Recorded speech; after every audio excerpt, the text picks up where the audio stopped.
सभी विद्यार्थी को गुड इवनिंग। देखो कक्षा 8 का मॉडल पेपर प्री पेपर आप इसको देखिए और हल कीजिए किताब से या पासबुक से, जो भी सहायता है, या फिर मैंने करवाए हो पहले, तो इसको हल कर दीजिए। और अगर नहीं होते हैं तो कमेंट में बताइएगा, मैं करवाऊँगा, ठीक है। लेकिन आज ही करना है हल। देखो नीचे 4 विकल्प दिए गए हैं, सही विकल्प को कोष्टक में भरिए। मतलब क्वेश्चन नंबर एक में कितने सवाल आएंगे? 15।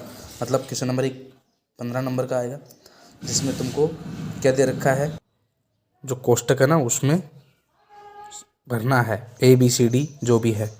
तो देखो निम्न में से कौन सी संख्या योज्य तत्समक है? तो इसका आंसर आएगा A 0। -5 का गुणात्मक प्रतिलोम क्या होता है दोस्तों? ये देखो आपका -1/5। तो इस तरीके से आप एक एक प्रश्न देख लीजिए। समीकरण का हल 6x = 12, तो x बराबर कितने आ जाएंगे? 2। तो C आंसर इसका सही रहेगा। समीकरण 2x - 3 = 5 में चर कौन सा है? x है, ठीक है। 3/x बराबर -3 हो तो x का मान ज्ञात कीजिए। तो यहाँ पर देखो x का मान क्या होगा? 3/3 नहीं, ये भी नहीं हो सकता। 3/-3 ये भी नहीं हो सकता। तो C कितना है? ये है 2 × x/3 = 3, ये भी नहीं हो सकता। क्या है? ये है -3 = x/3, ये हो सकता है। तो D आंसर इसका ये होगा, ठीक है दोस्तों। अब इसके बाद देखो ये होगा क्या? 9 का वर्ग क्या होता है? 81। तो यहाँ पर 81 C आंसर हो जाएगा। तो कोष्टक में क्या लिखना है? C, ठीक है। उसके बाद में 100 का वर्गमूल क्या होता है? 10 होता है। तो इसमें से 10 जो आ रहा है, A का आ रहा है, तो ये भर देना, ठीक है। यहाँ देखो 15, 6, 25 के वर्गमूल में इकाई का अंक क्या होगा? तो 5 होगा, ठीक है। क्या होगा? 5। तो आपको कोष्टक में 5 रख देना है, क्योंकि 5 25 होते हैं, तो 5 का वर्ग करेंगे, 5 25 होते हैं। किसी कक्षा के 40 विद्यार्थी में से 60% प्रथम श्रेणी में है और उत्तीर्ण हुए हैं, तथा प्रथम श्रेणी विद्यार्थियों की संख्या ज्ञात कीजिए। देखो 40 विद्यार्थियों में से 60% विद्यार्थी प्रथम श्रेणी में हुए हैं, तो बताओ कितने आएंगे? तो इसमें आंसर आएगा 54, ठीक है दोस्तों। 54 कहाँ पर है? देख लो आप, अगर 54 मिल रहा है तो कहीं पर, सॉरी 54 नहीं, कितने, 1 मिनट, 40 विद्यार्थी है ना, तो 24 आंसर हो जाएंगे इसके। सॉरी, कितने हो जाएंगे? 24। क्यों? क्योंकि 50 का हो गया, 50% का मतलब होता है 20, इसका आधा हो जाएगा, 40 का आधा 50%, और 10% का कितना होगा? 4। तो यहाँ पर 20 और 4 24, ठीक है। माइनस ये कितना? 2 की घात -4 का गुणात्मक प्रतिलोम क्या होगा? -2 की घात -4 का 2 की घात -4 का गुणात्मक प्रतिलोम क्या होगा? तो इसको 1/2 की घात 4 लिख सकते हैं, 1/32। तो इसका आंसर आएगा 32 D, ठीक है दोस्तों। इसके बाद देखो देखो 2 की घात कितना है? 2 की घात -4, तो 1/2 की घात 4। तो देखो 2 की घात 4 क्या होता है? 2 दूना 4, 4 दूना 8, 8 दूना 16, सॉरी 16 होते हैं। 1/16 हो जाएंगे, और 1/16 का गुणात्मक प्रतिलोम क्या होगा? 16। तो इसका आंसर आएंगे 16 C। तो C आपको ब्रैकेट में रख देना है। 12 की घात 0 का मान होता है 0 होगा, ठीक है। 12x 36 का सार गुणनखंड होगा।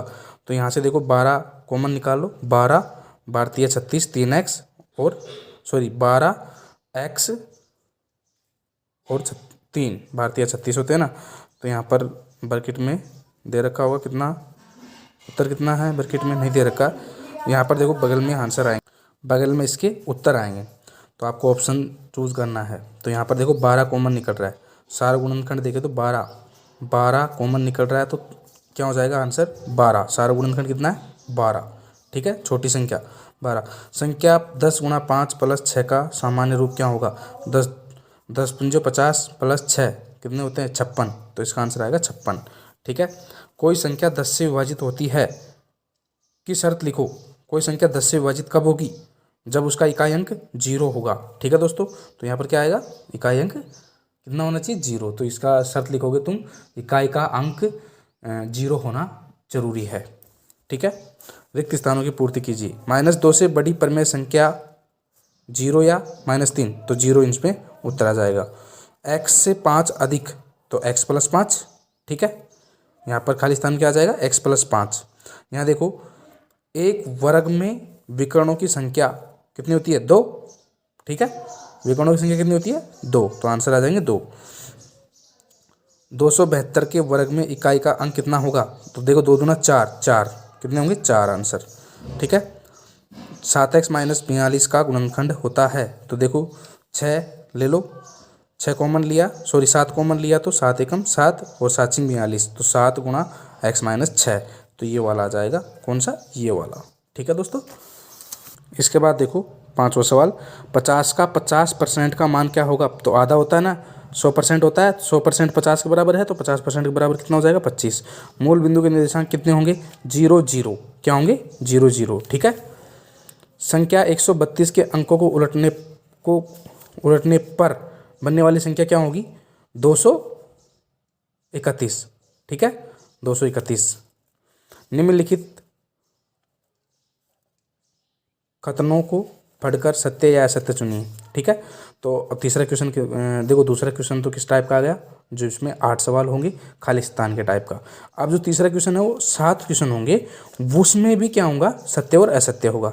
तो 2 व 0 के मध्य परिमेय संख्या -1 है। 2 और 0 के मध्य परिमेय संख्या -1 है। तो 2 और 0 के मध्य आता है क्या? नहीं, गलत है, क्योंकि प्लस का 1 आता है वो, तो ये माइनस का 1 है, तो ये क्या हो जाएगा? असत्य। देखो y + 9 = 4 में y का मान -5 होगा, बिल्कुल सत्य है, क्योंकि जो 9 है इधर जाएगा तो माइनस के 5 हो जाएंगे, तो ये सत्य है। बहुभुज के सभी भविष्य कोणों का योग 360 होता है, बिल्कुल सत्य है। जिस मूल्य पर कोई वस्तु बेची जाती है वह क्रय मूल्य होता है, नहीं, असत्य है, क्योंकि क्रय मूल्य थोड़ी होता है, वो विक्रय मूल्य होता है। यहाँ पर देखो 1m गुणा 1n, तो यहाँ पर देखो 1m गुणा 1n बराबर 1m + 1n आना चाहिए था। यहाँ पर क्या आ रहा है?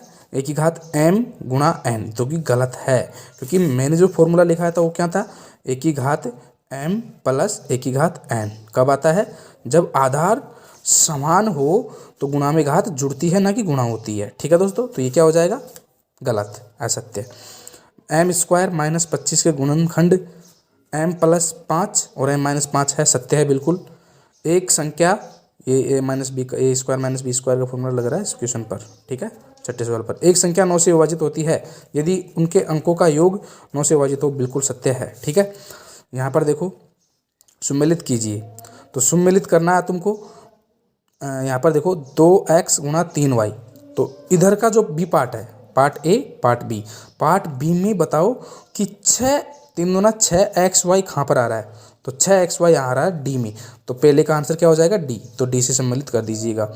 xy yz zx, तो यहाँ पर हो जाएगा x² y² z², किसका आ रहा है? x² y² z², इसका, तो दूसरे में क्या हो जाएगा?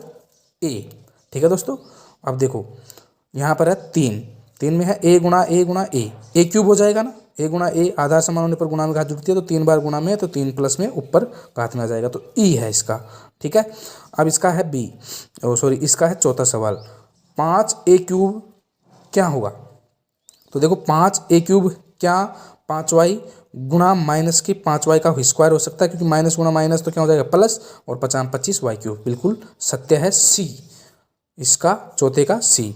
पाँचवें का है x बट्टे जो बचा है वो पाँचवें का ही है -x/y। ठीक है दोस्तों। अब देखो 5/4 को संख्या रेखा पर प्रदर्शित कीजिए, या आप संख्या रेखा पर प्रदर्शित करना, जो आपकी प्रश्नावली 1 है उसमें ढंग से पढ़ाया था मैंने, तो वो देख लेना। ठीक है।